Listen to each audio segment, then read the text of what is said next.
Hey everyone, welcome back and welcome to what I'll just refer to as the first paint day.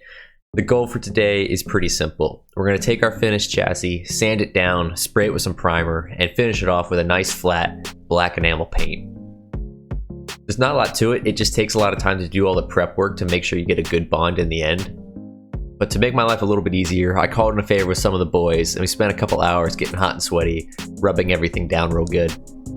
In all seriousness, it's been over 80% humidity here for just about the last 2 weeks, so not only does it make working in the garage pretty miserable after just a couple of minutes, but on top of that, it makes it a lot more difficult for the primer and paint to actually dry. So really this video is a collage of work over a couple of days, and we had to kind of wait it out in between the primer and top coats. In future paint days, this hopefully won't be as much of an issue because we do have a contact with a professional shop that should help us out some with the body work when we get there.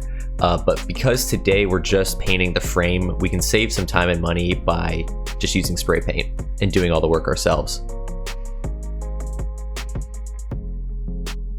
I will say, prior to going into this, I wasn't aware that you could get a holder for your spray paint. And I'll just put it out there that it makes absolutely a huge difference. I mean, we were working for probably half an hour without the holder, and my fingers on both my hands were just covered in blisters.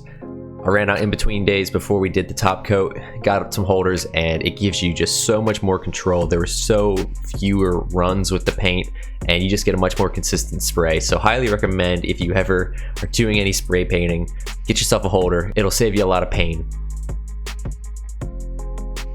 Now, if you look super closely at the chassis, if you happen to see it in person in Texas, for example, there are certainly imperfections in the frame, but I'm actually really happy with how the black turned out. Regardless of the color of the Octane that we choose in the end, the goal for the bodywork really is to stand out from everything else. So that flat black that we use on the frame and any exposed panels will sort of camouflage in with the rest of the underside of the Octane.